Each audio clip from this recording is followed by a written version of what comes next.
সভাপতি উপস্থিত, মঞ্চে উপস্থিত ধানের শীষের প্রার্থীগণ, নেতৃবৃন্দ উপস্থিত, জুলাই যোদ্ধা, জুলাই পরিবারের সদস্যবৃন্দ, যোদ্ধাদের উপস্থিত, বিরামপুরবাসী ভাই ও বোনেরা, দিনাজপুরের বিভিন্ন উপজেলা থেকে আগত মুরব্বীবর্গ ভাই ও বোনেরা, আসসালামু আলাইকুম।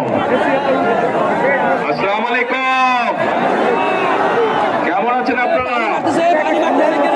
আলহামদুলিল্লাহ, আমি কিন্তু আজকে খুব ভালো আছি। বহু বছর পর নানি বাড়িতে এসেছি, বহু বছর পরে আলহামদুলিল্লাহ আল্লাহর রহমতে নানি বাড়িতে এসেছি। আমি খুব ভালো আছি।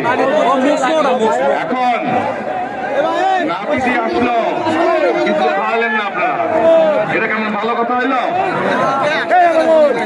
তাহলে একটা জিনিস দিতে হবে নাতিকে। নাতি যে আসছে, নাতিকে দিতে হবে না? কি দিবে নানি বাড়ির লোক? ভোট দেবেন? কিসে ভোট দেবেন? ধানের শীষে।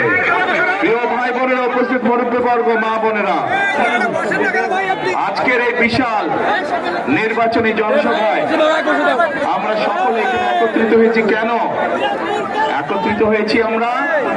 এই যে সামনের 12 তারিখে যে নির্বাচন অনুষ্ঠিত হবে, সেই নির্বাচনে বহু বছর পরে এই বাংলাদেশের মানুষ তাদের রাজনৈতিক অধিকার প্রয়োগ করবে।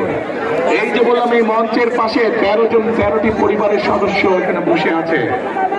এই মানুষগুলোর স্বজনরা এই